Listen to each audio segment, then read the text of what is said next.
결국 기독교와 불교를 넘나들며 이젠 확실히 윤회설로 돌아선 것 같습니다.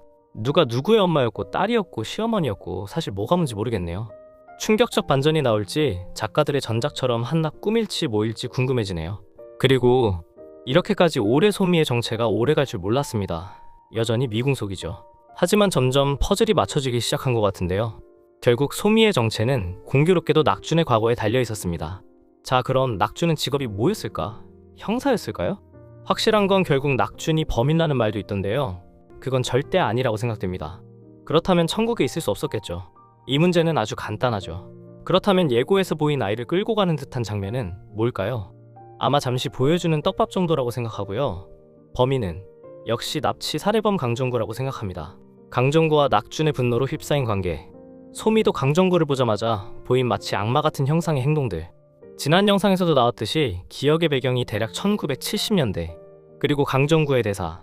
예고편에서 보이는 낙준의 행동. 소미의 울부짖음. 종합해보면 그 당시 여러 사건들이 있었지만 대부분 형제복지원 사건을 떠올릴 겁니다. 그 이야기는 잠시 후에 얘기해볼게요. 어느 정도 실마리가 풀릴 타이밍은 맞는 것 같습니다. 이 장면들을 한번 잘 들어보세요. 저는 되짚어보면 여전히 소미는 해숙의 젊은 시절의 자아로 보입니다. 지난 7화에서 보면 저녁에 소미와 낙준을 집 앞에서 소미의 시어머니가 기다리는 장면이 나옵니다. 이 장면을 자세히 보면 소미는 어머니네 하고 혼잣말처럼 하면서 인사도 없이 얼굴을 숙이고 후다닥 들어가고, 동시에 시어머니는 딴 방향을 보고 있죠. 일반적인 상황이면 얼굴을 마주보고 인사를 하는 게 당연한 것인데요. 소미가 사라진 후에 낙준과 어머니는 마치 소미는 없는 사람처럼 대화를 이어가죠. 이 장면처럼 전 회차에서 소미와 시어머니와의 대면 장면은 없었습니다. 결국 이 장면에서도 소미는 해숙의 또 다른 자아라는 결론이 나옵니다. 젊은 시절 자아와 지금의 해숙을 동시에 마주할 수는 없을 테니까요. 한편 목사를 통해서도 알 수 있는 대목이 또 있습니다. 아무렇지 않게 넘어갈 수 있는 장면이지만 목사가 처음 막걸리를 먹고 술에 취해서 센터로 잡혀간다고 표현하는 게 맞는지는 모르지만 아무튼 목사는 술에 만취해서 낙준과 해숙에는 각각 얘기합니다. 너의 죄를 사하노라. 이 말을 해숙에게도 낙준에게도 한 번씩 말하는 장면이 나옵니다. 마치 목사는 엄마 잘못이 아니야 라며 얘기하는 것 같았죠. 제가 보는 관점은 이 장면에서도 목사는 소미 또는 해숙의 아들이 맞다고 생각됩니다. 갈수록 해숙과 목사의 분량도 늘어나는 것도 그 답이라고 생각합니다. 목사는 5살 때 굶주리며 교회 앞에서 엄마를 애타게 기다리다 참변을 당하게 되는데요. 그래서 해숙은 늘 목사에게 맛있는 음식을 해주며 목사는 알 수 없는 행복으로 밥을 먹을 때마다 눈물을 흘리고 절밥도 못 먹어봤다며 너스레를 떠는 장면도 있었습니다. 여러분의 생각은 어떤가요? 혹시 딴 의견이 있다면 댓글에 남겨주세요. 구독과 좋아요는 정말 큰 힘이 됩니다. 감사합니다. 이어서 가볼게요. 구화는 충격적인 대면으로 막을 엽니다. 우편 배달 업무를 하던 낙준은 거리에서 한 노인을 마주하게 됩니다. 그러나 이 노인은 단순한 지나가는 인물이 아니었습니다. 그의 눈에 깃든 공포, 익숙한 말투, 그 속에 담긴 죄책감까지. 낙준은 단박에 알아챕니다. 형사님, 강정구 형사님? 그리고 강정구 역시 낙준을 알아봅니다. 오랜 세월이 흘렀지만 두 사람의 과거는 지워지지 않았던 것입니다. 강정구의 이름을 듣자마자 숨이 가빠지는 고낙준. 이 반응만 봐도 심상치 않은 과거가 있었음을 짐작케 하죠. 두 사람 사이에는 오랜 시간 봉인된 채로 묻혀있던 진실이 있었습니다. 낙준은 그 진실을 끄집어내듯 묻습니다. 그때 그 아이들 다 어디로 간 겁니까? 대체 어디다 팔아넘기신 겁니까? 강정구는 당황한 기색을 감추지 못한 채 입을 열지 못하고 눈빛을 피하다 몸을 돌립니다. 회피하려는 그의 뒷모습. 그 순간 그들을 지켜보던 한 인물이 움직입니다. 바로 소미입니다. 소미의 눈동자가 붉게 물듭니다. 말없이 천천히 강정구에게 다가갑니다. 그녀의 피부는 창백해지고 입가의 긴장감은 점점 고조됩니다. 마치 악마 같은 형상의 이 세상에 존재가 아닌 듯한 표정. 그리고 그녀는 손을 뻗어 강정구의 목덜미를 붙잡습니다. 강정구의 몸이 허공으로 들려 올라갑니다. 그 누구도 그녀를 말릴 수 없습니다.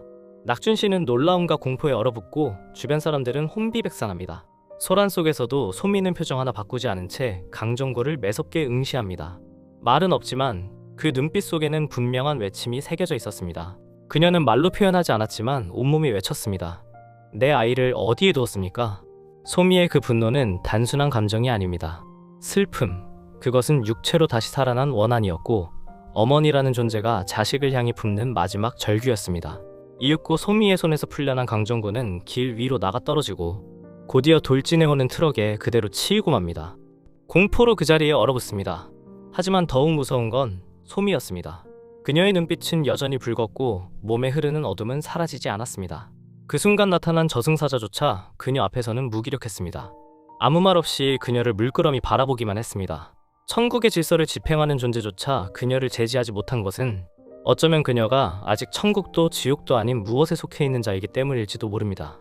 이 장면은 단지 시청자의 몰입을 위한 판타지적 연출이 아닙니다.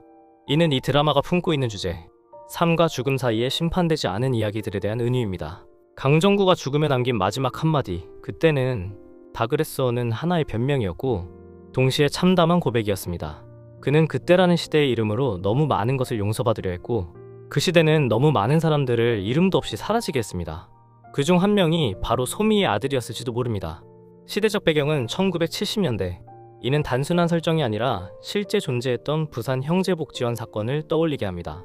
당시 거리정비라는 명분으로 노숙인, 가출 청소년, 심지어는 평범한 시민까지 신분증이 없거나 외모가 누추하다는 이유로 강제로 연행되어 시설에 수용되었고 그곳에서 비인간적인 노동과 학대를 당했습니다. 무려 513명이 사망한 것으로 공식 보고되었고 그 중에는 신원조차 확인되지 못한 수많은 어린이들도 있었습니다. 그렇다면 이 드라마는 묻고 있는 것입니다. 당신은 기억하고 있습니까? 이름 없이 사라진 사람들을. 그리고 바로 그 질문 앞에 소미라는 인물이 서 있습니다. 그녀는 이름을 되찾고 싶어 하지 않습니다. 오히려 자신이 잃어버린 아이의 이름을 부르고자 합니다. 은호. 그녀는 그 아이의 이름을 부르기 위해 낙준 씨를 찾아왔고 강정구를 쫓아왔고 마침내 기억을 되찾기 시작한 것입니다. 그날 이후 소미의 상태는 점점 변해갑니다. 붉게 물든 눈동자는 사라졌지만 그녀의 내면은 회복되지 않았습니다. 소미는 이제 더 이상 순수한 천국의 거주자가 아니라 기억의 단편과 함께 어두운 진실을 짊어진 증언자가 되었습니다. 낙준 씨 역시 깊은 충격에 빠졌습니다. 그는 자신이 직접 행하지 않았더라도 아이를 넘긴 순간 그 책임에서 자유로울 수 없습니다. 그리고 그 아이라는 존재가 소미의 아이 은호였다면 그 죄는 결코 가볍지 않은 것이었습니다. 소미는 조금씩 기억을 되살려갑니다. 해변가의 풍경, 후광이 비친 듯한 젊은 여인의 뒷모습, 그리고 그 곁에 앉아있던 작고 여린 남자아이, 은호. 그녀는 이제 그 모든 조각들을 맞추고 있습니다. 그리고 그 조각의 중심에 낙준이라는 이름이 있었던 겁니다. 이 모든 상황을 바라보며 시청자들은 이제 묻게 됩니다. 이 드라마의 중심에는 과연 누가 있는가? 해숙도 목사도 아닌 그 모든 인연의 매듭처럼 등장한 소미. 그녀는 피해자인 동시에 증언자이자 심판자이며 무엇보다도 잃어버린 과거의 파편을 되찾기 위해 이승과 저승을 넘나드는 집요한 영혼입니다. 이제 남은 것은 단 하나. 그녀가 낙준 씨에게 진실을 요구하는 순간 은호, 어디에 있습니까? 그 외침이 곧 다음 회차를 뒤흔들 감정의 경류가 될 것입니다. 그리고 이 회차에서 또 다른 충격적인 떡밥이 터져나옵니다. 바로 영애가 해숙의 전생의 친어머니였다는 설정입니다. 업의 대물림이라는 설정을 명확히 드러내는 장면입니다. 즉, 해숙이 잃어버린 아이가 바로 지금의 천국 목사이며 그 목사의 전생의 어머니는 바로 소미일 가능성이 높아졌습니다. 해숙과 소미, 그리고 목사는 한 생에선 모녀였고 또 다른 생에선 엇갈린 인연으로 다시 만난 셈입니다. 이 세 사람의 관계는 단순한 인간관계를 넘어 인연과 업보, 회귀와 화해라는 존재론적 메시지를 전달합니다. 그렇다면 소미가 기억 속에서 계속 떠올리는 은호라는 아이는 누구일까요? 그는 소미가 이승에서 잃은 아이일 뿐 아니라 전생의 업이 응축된 존재일 수 있습니다. 지금의 목사가 은호의 환생이라면 이 모든 이야기는 다시 만나야 할 이유, 다시 용서해야 할 숙명을 품고 있던 것이라 해석할 수 있습니다. 다음 회차 예고편에서 소미는 더욱 선명해진 기억 속에서 절규하듯 외칩니다. 은호, 어디 있어? 이는 단순히 잃어버린 자식을 부르는 것이 아니라 자신의 죄책감, 자신의 상처, 그리고 이 생에서 반드시 찾아야 할 인연에 대한 간절한 외침입니다. 한편 낙준 씨는 이제 모든 퍼즐 조각을 맞춰가기 시작합니다. 자신이 엮였던 과거의 잘못, 그리고 그것이 만들어낸 상처가 어떤 삶으로 이어졌는지를 깨달아가는 과정이 10화를 통해 본격적으로 펼쳐질 것입니다. 오늘은 여기까지 할게요. 여러분 또 만나요. 안녕.